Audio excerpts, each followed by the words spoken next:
Have you ever walked away from a conversation feeling off, but couldn't quite explain why?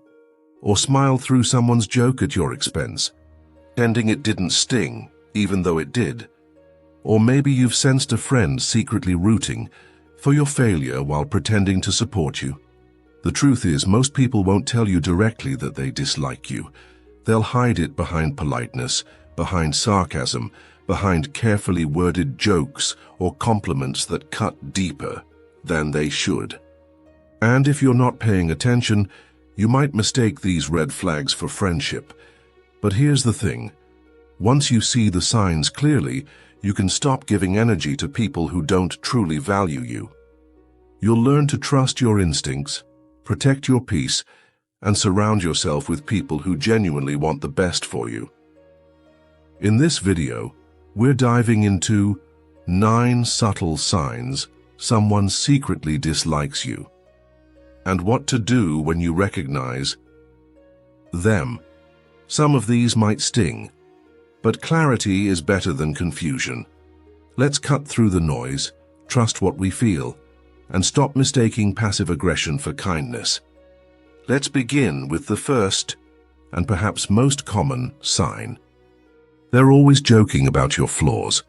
We all know that one person who constantly makes jokes, especially when the punchline is you.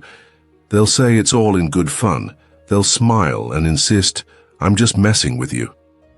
But deep down, something doesn't sit right. It might start off feeling harmless. A joke about how you talk, a dig at your style, a funny comment about the way you handle your goals. But over time, a pattern emerges. They only ever joke about your weaknesses, never your strengths. I've been there. I used to be close with someone who always had something to say about the way I dressed, the way I spoke, even the creative work I poured my heart into. I laughed along for a while, brushing it off as friendly teasing, but after a while I started second-guessing myself. Were my clothes really that weird? Was my voice that annoying? Was my work as mediocre as they made it seem? Here's the raw truth.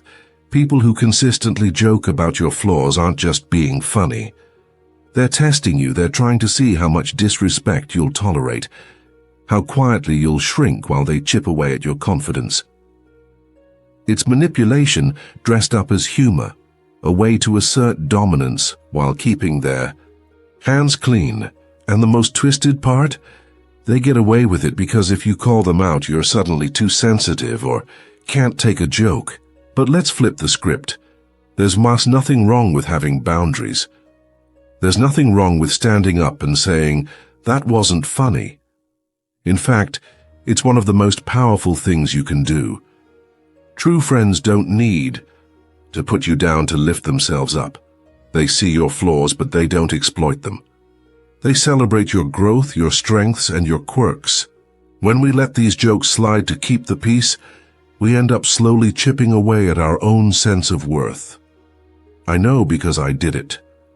I let the jokes go unchecked, until one day I couldn't laugh anymore. So I changed. I started setting boundaries. I spoke up when something crossed the line.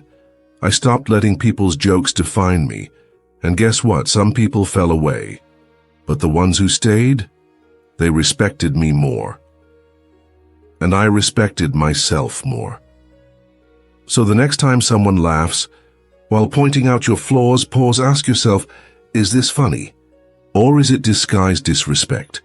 If it's the latter, speak up, even if it's uncomfortable, even if it ends the friendship.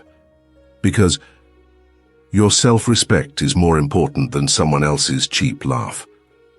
They give compliments that feel like insults. Have you ever received a compliment that made you feel worse, not better? Like someone said something kind, but it left a sting. That's not your imagination. That's what we call a high backhanded compliment. And it's one of the most subtle and toxic ways people reveal their hidden dislike. It's like getting slapped with a velvet glove. You're told, "That outfit actually looks nice on you." Or, "You're pretty smart for someone your age." Or maybe, "Wow, this is surprisingly good." At first glance, it sounds like praise. But look closer.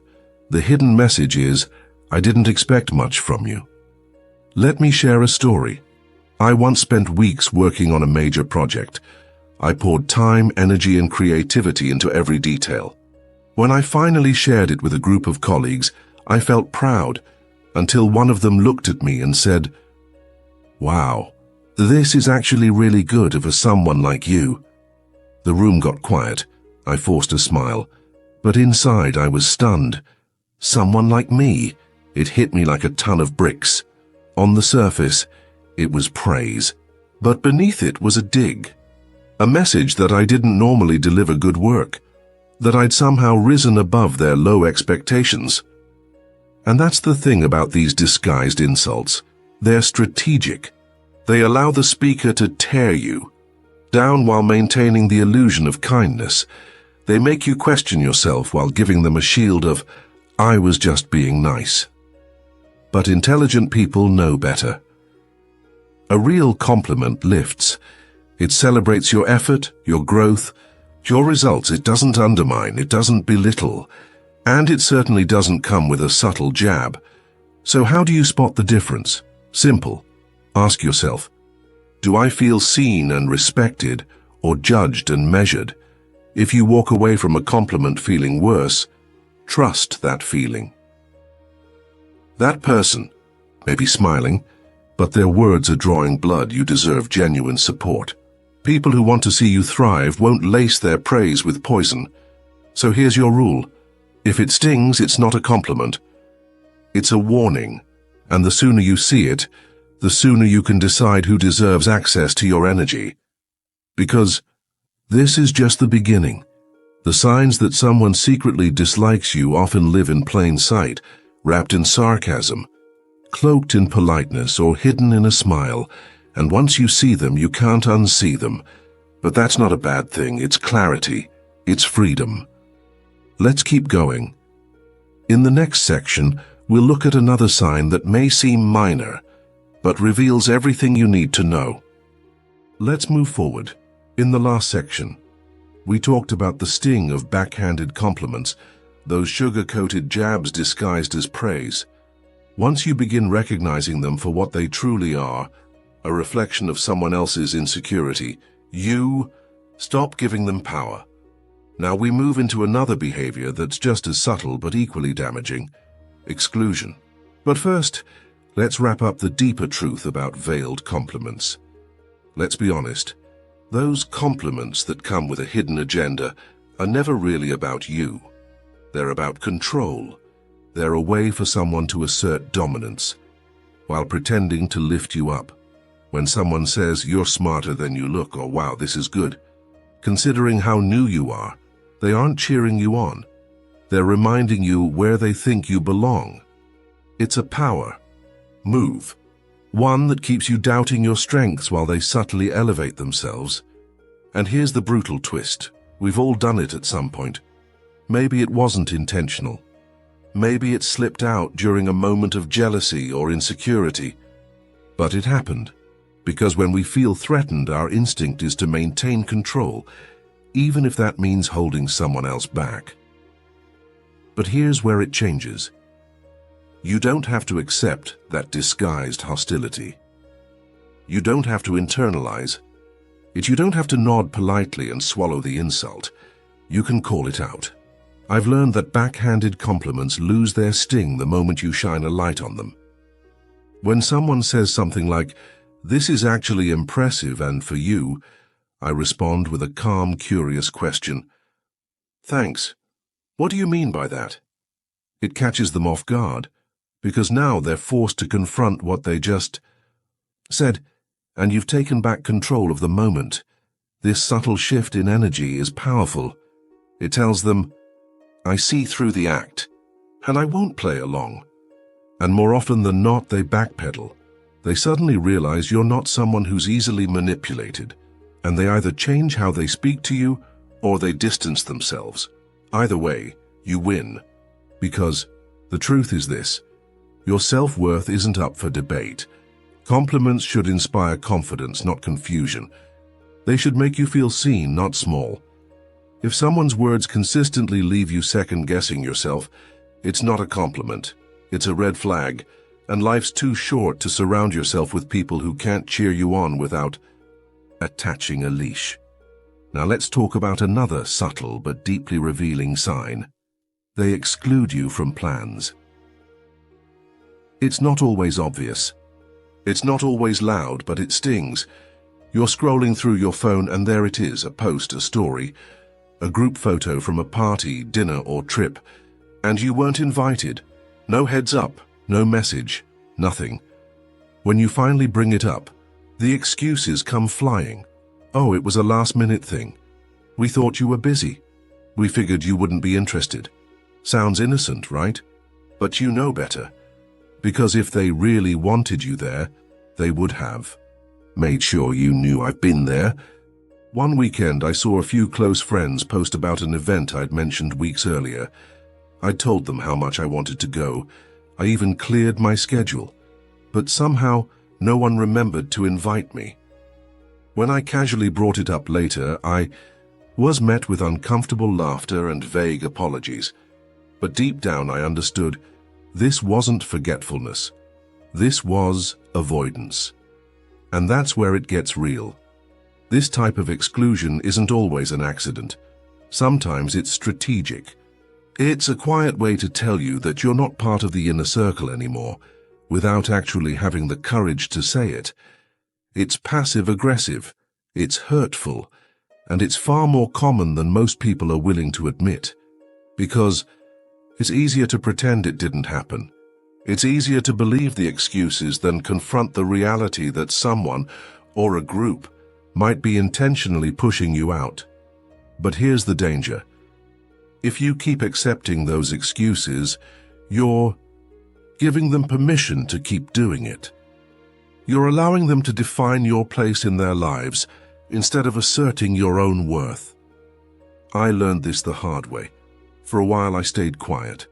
I let it slide. I told myself next time they'll remember me, but the next time never came.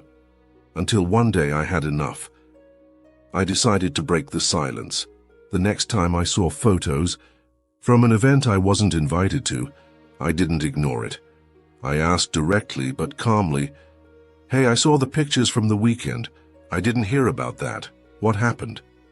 Yes, it made things awkward. Yes, it made them uncomfortable. But it also made them more accountable. It showed them I wasn't just going to fade away quietly, and whether they adjusted their behavior or not, I knew where I stood. And that clarity was liberating. Because you deserve to be around people who do want you around, who think of you when they're planning something fun, who check in when they haven't heard from you, not people who make excuses after the fact, not people who only remember you when they need something. So here's the bottom line. Silence is not strength when it's hiding pain.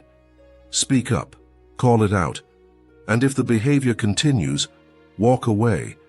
Your presence is a privilege, not a placeholder. You deserve friendships where your inclusion is never an afterthought. So if you find yourself constantly on the outside looking in, don't beg for space. Create your own circle, one that values you the way you deserve to be valued. Because this isn't about being invited everywhere. It's about being respected everywhere you are. And on that note, we're just getting started. In the next part of this journey, we'll talk about a sign that's harder to spot, but deeply telling the way people react to your success. Let's move forward. In the previous section, we uncovered the truth behind subtle social exclusion. When someone consistently leaves you out, it's not just a mistake, it's a message. Now, let's take that message a step further. What happens when someone is never quite available, but only when it's you reaching out? Let's wrap up the final lesson from the last section with this simple truth. People who want you in their lives will find a way to include you. Period. Plans don't need to be perfect. The invitation doesn't have to be formal. If they care, they'll reach out, they'll check in, and they'll make sure you're there, even if it's last minute. But if you find yourself always discovering events after they happen, always being the one to follow up, always wondering if you're even wanted, then you need to stop wondering. You already have your answer, and it's better to know the truth than to keep hoping for a text that never comes. Because you're not a backup option. You're not a placeholder. You are a priority, or you're not. Let's now explore the next sign. One that's easy to overlook, but just as revealing. 4. They're busy only when it comes to you. Let's be real. "I'm just really busy right now" is one of the most overused phrases in modern relationships, and it's the perfect shield. Who isn't busy? Work, family, obligations. It's a convenient excuse for just about anything. And on the surface, it sounds reasonable. But what happens when you start noticing a pattern? They seem to have all the time in the world for other people. You see them catching up with mutual friends, going out for dinner, showing up to parties and sharing smiling photos online. Yet when you reach out to connect, crickets, excuses. Not this week. Crazy schedule. Maybe next time. Eventually, it hits you. They're not too busy for everyone. They're just too busy for you. And that realization stings. I've been in that exact situation. I reached out to someone I had once called one of my closest friends, trying to catch up. I suggested multiple days, made it easy for them, but each time there was an excuse. "I'm swamped at work. I've got too much going on. Let's definitely do something soon." Meanwhile, they were posting pictures from brunches, coffee meetups, and concerts with other friends. At first, I told myself they were just overwhelmed, but eventually I had to face the truth.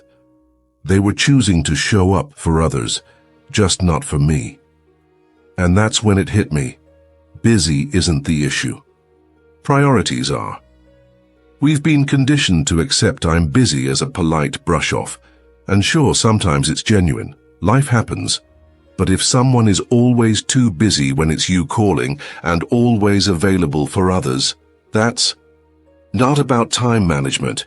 That's about emotional distance, and yes, that's hard to accept. It forces you to look at a relationship that meant something to you and realize it may not mean the same to them anymore. But here's the reality. People make time for what they care about and who they care about. If someone values you, they'll carve out space, even if it's small. A check-in message, a voice note, a quick lunch, something. If you're always the one reaching out, always the one waiting, always the one being told maybe later, then that's the relationship. They want you around enough to keep you nearby, but not enough to be present.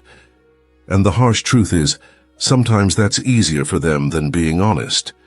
Saying "I'm busy" spares them the awkwardness of saying "I don't want to spend time with you." It avoids conflict, but it also avoids growth, because every time you accept that excuse, you teach them that you'll wait, that you'll settle for scraps, that you'll be there when it's convenient for them. And I've been there too. I've made those excuses. I didn't know how to tell someone that the friendship had changed, so I defaulted to busy, and while it felt easier, it left more damage behind. But being on the receiving end, that taught me something far more valuable. Clarity is kinder than stringing someone along. When I finally called my friend out on always being unavailable, it was awkward. The conversation didn't flow easily, but it gave me closure. They admitted that life had moved on, that priorities had shifted, and I realized I'd been holding on to a version of our connection that no longer existed. And that realization set me free, because your time is precious, your energy is limited, and your presence is valuable. You don't need to chase someone who's already turned their back. You need to invest in people who show up, who follow through, who don't just say they care, but act like it. So the next time someone tells you they're busy, again ask yourself this: are they really overwhelmed, or are they just politely pushing you aside? And if it's the latter, take the hint and take back your power. You deserve relationships built on reciprocity, not convenience. Because the people who want you in their life will find a way. They'll reach out, they'll reschedule, they'll check in, and most of all, they'll show you, not just tell you. So don't chase after people who keep running. Create space for those who choose you without hesitation. In the next section, we'll talk about something even deeper, because sometimes it's not what they do to you that reveals the truth. It's how they react when you succeed. Let's keep going.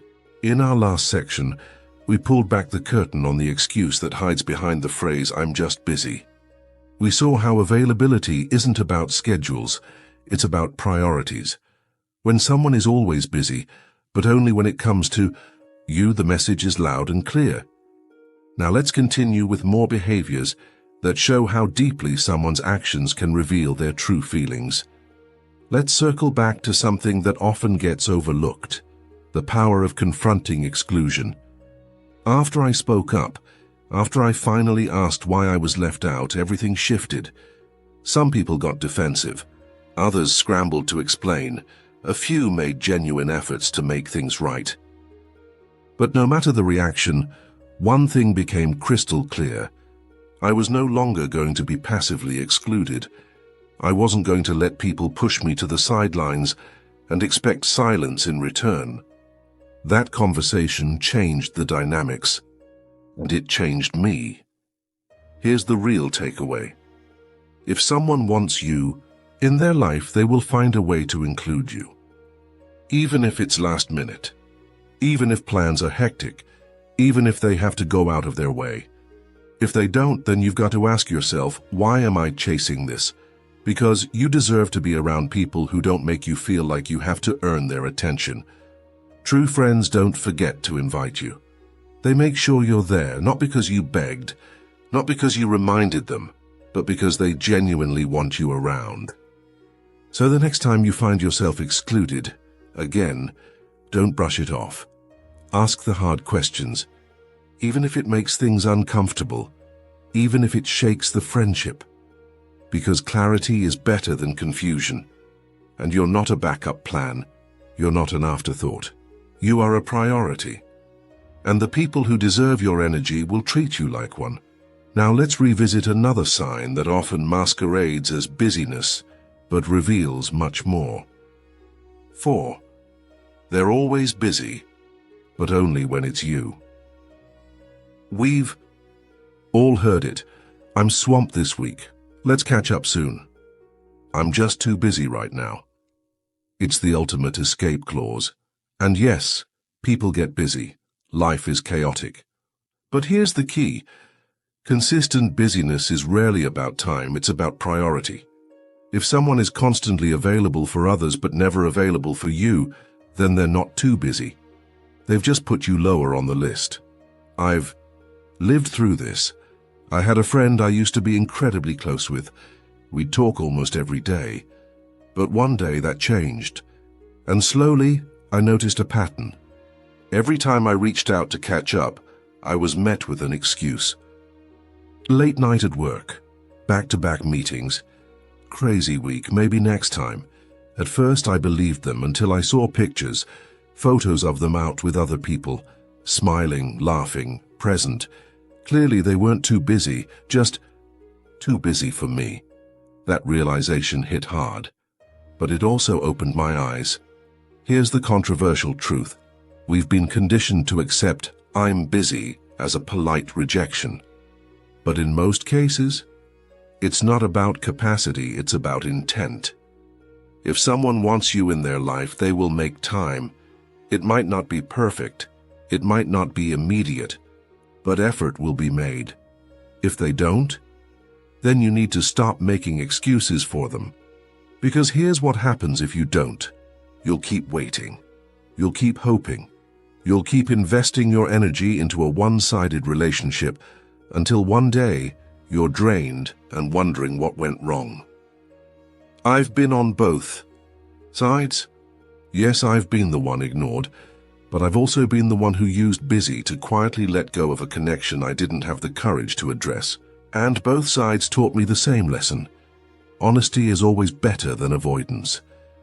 When I finally confronted that friend, it wasn't easy. The conversation was stiff. They didn't know what to say, but it gave me what I needed: closure. I stopped hoping. I stopped chasing. I started focusing on people who wanted to be present, who valued my time, who made space for me without needing to be reminded. And now I protect that space, because my time is sacred, my energy is sacred, and I won't waste either on people who don't recognize that. So if someone is constantly too busy for you, but never too busy for others, take the hint. Don't beg, don't overextend, don't explain yourself over and over. Step back.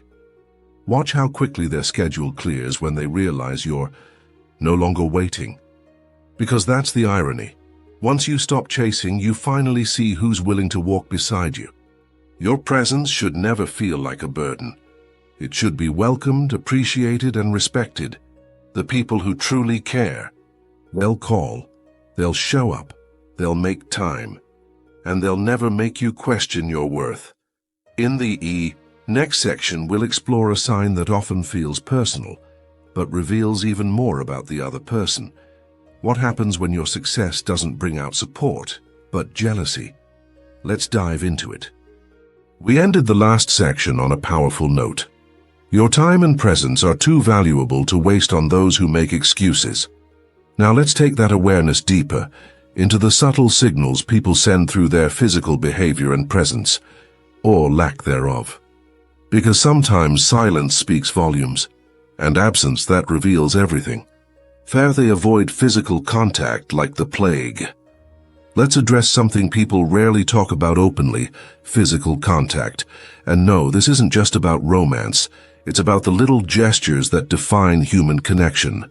A handshake, a pat on the back, a casual touch on the arm, even sitting close without tension. Physical contact is a language. It speaks warmth, trust, and familiarity. So what happens when someone avoids even the most basic forms of it, with you, and only you? Let me be clear. When someone consistently recoils from your touch while being completely comfortable with others, it's not about being not touchy-feely. It's a message, a loud one. I once had a colleague who did this with such consistency, it couldn't be ignored. Whenever I extended a hand or leaned in during a conversation, they'd subtly pull back. At first, I thought it was just their personality, until I saw them warmly hugging and laughing with others, perfectly at ease. It wasn't personal with the world, it was personal with me, and that's when it clicked. This wasn't about boundaries, it was about avoidance. We've all done it too, backed away from a handshake, stepped aside during a hug, when we just didn't feel connected to the person. It's awkward, it's uncomfortable, and it always means something, because physical distance often mirrors emotional distance. So when someone flinches at your presence or goes out of their way to avoid casual contact, especially when they don't do that with others, it's time to stop making excuses for them. Here's the deeper truth. When someone avoids touch with you, they're not just avoiding physicality. They're keeping emotional closeness at arm's length too. And yes, it hurts to admit that. I ignored those signs for a long time in one relationship, convincing myself it was just how they are. But deep down I knew better. When I finally addressed it, the truth came out, and though it was hard to hear, it freed me from the confusion. So what can you do? First, pay attention to patterns. Is it just you, or do they behave this way with others? Second, don't jump to conclusions, but don't ignore the signs either. Third, speak up, ask gently. I've noticed you tend to shy away from contact when we interact. Is everything okay? You might be surprised by what you learn. Sometimes there's a deeper reason, and sometimes there's not. But at least you'll know, because you deserve relationships where comfort and connection flow naturally, where a handshake isn't dodged like a bullet, where a friendly hug doesn't feel like a violation, where you don't have to constantly question if someone's pulling away, physically or emotionally. Let's now talk about something even more telling. They disappear when you need support. There's a saying, you find out who your real friends are when everything falls apart. And it's painfully true. When life is good, everyone wants to be around. People show up to the celebrations, the parties, the promotions. They love being part of your highs. But when the bottom drops out, when you're hurting, scared, grieving, or going through real-life problems, suddenly had silence. I experienced this firsthand during one of the darkest times in my life. I was dealing with a personal crisis, something that shook me to my core. I didn't need much. I wasn't asking for solutions. Just a message, a call, a thinking of you. But all I got was air. People I had considered close friends who had laughed with me, confided in me, leaned on me in their tough times, vanished. Excuses came later. Work's been crazy. I meant to reach out. Sorry, things have been hectic. But by then the damage was done, and here's the brutal truth. Support doesn't just mean being present when it's easy. It means standing beside someone when it's hard. When someone disappears during your toughest times, it's not just inconsiderate, it's revealing. It tells you everything you need to know about their level of investment in your life. Because let's face it, support isn't about convenience, it's about care. Some people are there for the good times only. They're sunshine friends, warm, cheerful, and present when the sky is blue. But when the storm hits, they vanish like mist. Why? Because showing up when someone is struggling requires vulnerability. It demands patience. It means being uncomfortable. And not everyone is willing to do that. Some don't care enough. Others don't know how, but either way, you learn something invaluable. You learn who's really in your corner. You learn who's invested and who's just along for the ride. And while that realization hurts, it also empowers you because it helps you stop giving your energy to people who never truly had your back. So what do you do when someone ghosts you in your lowest moments? First, don't chase them. Second, don't beg for attention. And third, take notes. Remember who showed up. Remember who stayed silent. Remember who made excuses. And then, invest accordingly. You deserve to. Be surrounded by people who don't just cheer when you rise, but stand beside you when you fall. Because real support isn't loud. It's consistent. It's the text that says, I'm here. The call that says, let's talk. The message that says, you're not alone. In the next section, we'll explore one final sign, a behavior that often hides behind a smile, but cuts the deepest. Let's move on. We left off on one of the most painful truths about modern relationships. When people disappear during your darkest hours, they're telling you everything you need to know, but it doesn't end there. Because sometimes the betrayal isn't just in their absence, it's in what they say when you're not around. Now we turn to one of the clearest signs of hidden resentment. Gossip. The people who vanish when you need them most aren't just being forgetful, they're revealing your place in their lives. And it's not as high on their priority list as you once hoped.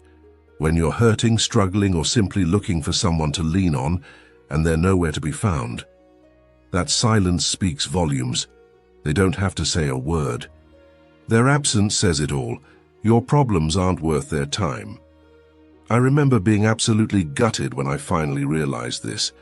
These were people I had stood by during their lowest points, during breakups, family dramas, layoffs, and breakdowns. I listened, I helped, I showed up, but when I needed the same in return, nothing. It was a harsh wake-up call, not one I wanted, but one I desperately needed. Because sometimes you have to see who's not clapping for you, who's not checking in, who's not responding, so you can stop fooling yourself. Not everyone who smiles in your face is truly in your corner. Here's the deeper message. Support isn't just a nice to have. It's the foundation of any meaningful relationship. Being there when things are good, that's easy.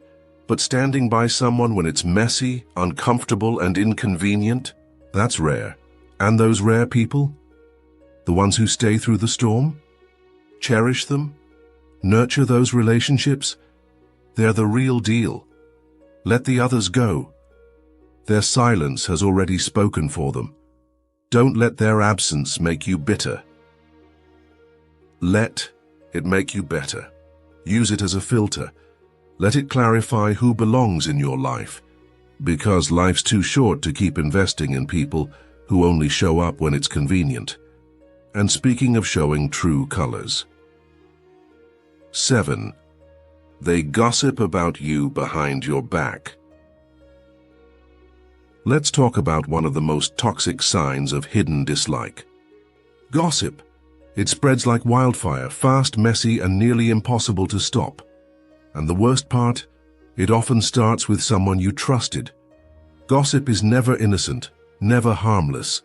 And when it's about you, it doesn't just damage your reputation. It crushes trust. It undermines every word that person ever said to your face. I've been on the receiving end of it.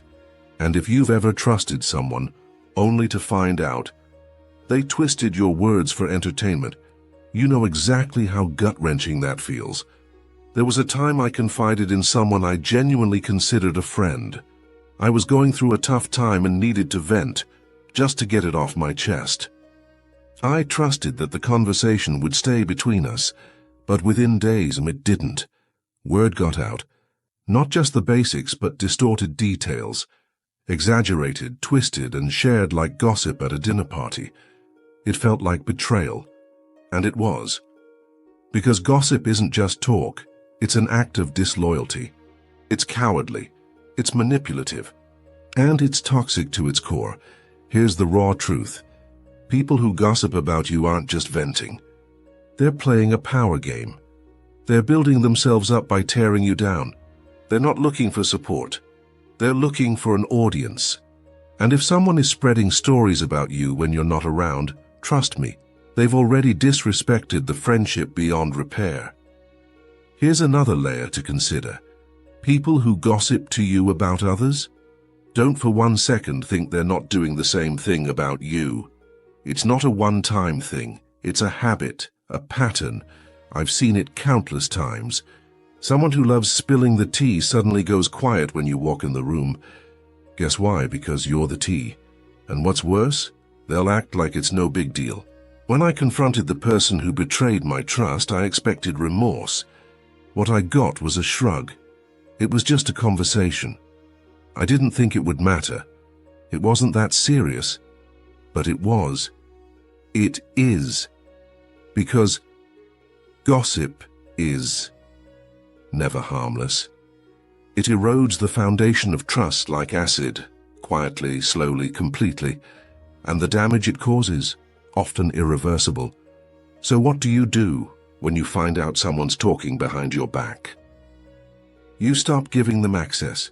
You stop sharing your truth with people who treat it like gossip fuel. You confront if you must, but most importantly, you protect your peace. Because someone who can't be trusted with your name doesn't deserve your presence. You deserve relationships built on trust, not treachery. You deserve friends who defend you in rooms you're not in, not ones who turn your pain into punchlines, not ones who play nice to your face and play judge, jury, and storyteller the moment you walk away. So here's the truth. If they gossip about you once, they'll do it again. Protect your energy, walk away, and as we move into our final section, we'll reflect on what all of these signs really add up to, because sometimes it's not just about one red flag, it's about what happens when you step back and see the pattern. So here we are, at the end of a journey through the subtle, silent, and often painful signs that someone secretly dislikes you. It's not always the loud betrayals that hurt the most. Sometimes it's the quiet distance, the fake smiles, the missing invitations, the whispered words behind your back. And now you see the pattern. But this isn't just about spotting red flags. It's about reclaiming your worth. Every time you recognize someone's behavior for what it truly is, you reclaim a piece of your power. You stop waiting for validation from people who've already shown you they don't value you. And you start choosing relationships that feel safe, mutual, and real. Let this be your reminder. You deserve honesty over games, connection over convenience, and respect over fake. Politeness. You don't need a crowd, you need a circle. One that lifts you, protects your peace, and mirrors the love you give. So choose wisely, stand tall, and never apologize for walking away from people who didn't know how to treat you right. If this video spoke to you, hit that like button, subscribe, and comment below. I choose clarity, because clarity isn't cruel, it's the beginning of freedom.